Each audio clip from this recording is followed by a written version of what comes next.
Conceive, believe, achieve.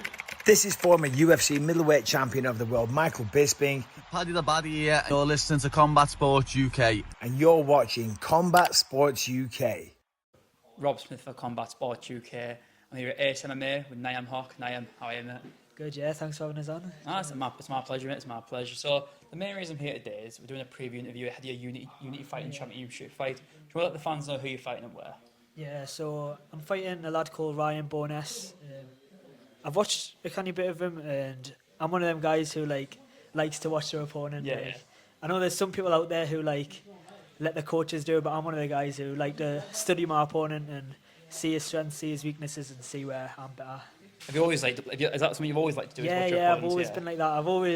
I've heard, you probably heard John Jones say it as well. Where he really studies his opponents. I'm similar to that. Like I always like to watch my opponents well, so there's no surprises on the day really. Well, I think it's a mature way to look at it. I think if you'd rather be over-prepared than under-prepared, and if you know what your opponent's going to do at you, then it makes you more confident. I think going into the fight because you can really train. You can look at what your opponent does well, and you can kind of base your game plan off that as well as what you do well. So for the fans who may not watch you fight before, can I break down your fighting style? What can they expect from you November 16th? Yeah, so without giving away too much, I'd say I like to make it as entertaining as I can. Like I'm always one of them who likes to look for the finish. Especially when you're gonna go pro, you want the finishes. You don't really want to be going to decisions. Mm-hmm. It's the finishes that'll get you to the UFC. So if you can do it amateur, then it's gonna just translate to the pro scene. So always looking for the finish. That's what we like to hear. And so obviously you unfortunately coming off a loss, and so coming off a loss, that motivate you more to get really kind of right the wrongs of that performance. Oh, definitely, yeah. So I took that fight on short notice, and there was no regrets on it even after the fight.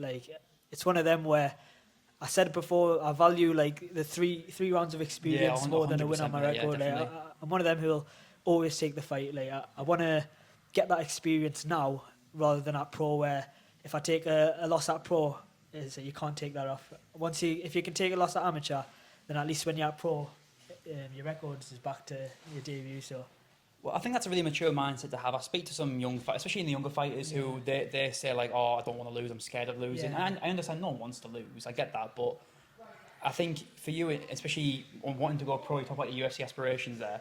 Yeah. If you take a fight on say a week's notice and you go 3 rounds in a close fight. But you'll learn more from that than fighting one round with someone who's no good and you finish him in 30 seconds. You're not going to learn much from that. It makes you look good, of course, and you'll feel good about it. But in the early days, it's all about the learning experience. And I think getting those 3 rounds, young fighter, you'll benefit from it. And so you kind of talked about UFC aspirations. Is that the goal? Is that the end goal to be in the UFC? Yeah, definitely. That's why you said there. I'm always going to try to take the hardest fights. I'd rather fight someone that's tough and going to give us a hard fight rather than someone I just get a walk through just for the win on my record. I'd rather fight someone who I can learn from. Yeah. If I can learn something from the fight, then that fight was worth taking. 100%, mate. And so is this your first fight on Unity, or have you fought there before? It's my second fight on Unity. Second fight, yeah. And so what do you make of Unity as a show? Oh, great show. When I fought on it last time, it was really good. They really look after you as well. Yeah, definitely. They give you a little care package, they give you a t-shirt, and everything. So really good show. Quality, and then we'll kind of talk about the whole card. It's a stacked card. It almost feels like it's, for majority of it, it's North East versus Scotland. It almost seems like Ace MMA versus Scotland, to be honest. It feels that way. And so, obviously, you're fighting with your 2 brothers, Sammy and Siam. So, and you've also got your teammate Shawa, and you've got Ace MMA's come to take over. Yeah. And do you believe you guys will have a clean sweep? Oh, definitely, 100%. When you watch these guys in the gym, they're put 100% in everything. There's literally no stone unturned when we train. And you've seen, I heard when you were interviewing Ethan and Kane, they were saying they come on the Friday nights and the sparring then is so high level. Honestly, when you watch these guys, it's almost scary. The level of amateur these days is crazy. Everyone's training like pros, and it's only going to show in the fight. And I think it must be rare to have 3 brothers on the same card. So when you actually see that and you all see your names on that card, does that motivate you even more? Is it kind of all going into battle together? Does it motivate you? Yeah, definitely. I think you see there's the Diaz brothers, you've got the Pitbull brothers, but you've never really seen 3 brothers together. I don't think I've ever seen 3 before. Yeah, and I feel to someone who's never fought before, to be fighting with your brothers and even teammates, but I feel with your brothers it's even more different because you're with them all the time, and there's just that when you see them fight, you almost feel you're ready to fight as well. It's a mad one, so you can't really explain it to people who don't fight or train, but when you're in the changing room with them, like watching them warm up and then ready to watch them fight, and it's just a mad experience. And so you're wearing the Ace MMA like hoodies. Yeah. You work here. You're a coach. So Yeah. how much do you think coaching benefits you, especially being a young fighter? How much do you think that coaching's benefited your career? A lot. It's a benefit is a lot. Like you don't realize when you're teaching the techniques, you have to break it down in your head as well. So Yeah.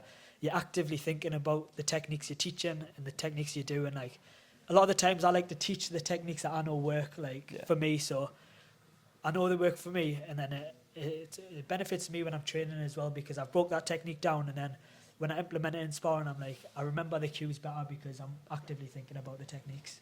And my final question is kind of like a double header. I've asked all the fighters this. Yeah. If your opponent was sat across from you right now, like a face-to-face, what message would you send to him, and can we get an official prediction? Yeah, so if my opponent was there, I'd just tell him to bring the best version of himself. Really, Yeah. I think a lot of people say that, but yeah, I'm not one of them who trash talks a lot. Yeah, I like to just keep it straight up, and like I said, I like to fight people who I can learn from. So Yeah, if he's gonna give us 100%. a tough fight, a fight that I can learn from, a fight that I'm gonna like bring the best out of us, that's what I want. So please bring the best out of us, and I do expect a finish from myself. I think I can take him out within the second round. I'd say I can Okay, take yeah. him out. Yeah, first or second round, I'm predicting a finish. I I won't like- say what knockout submission anything. Won't give anything to away just yet.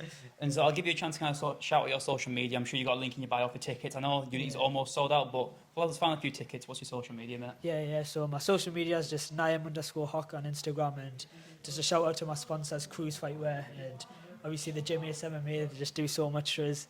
All my teammates, all my coaches. Shout out to my coaches as well, Shad Chak, Shamsul Haq, and Jordan Cooper. Quality, mate. November 16th, Unity Fighting Championships. Get your tickets. Nayem, it's quality, mate. Thank you very much. Thank you, mate. Cheers.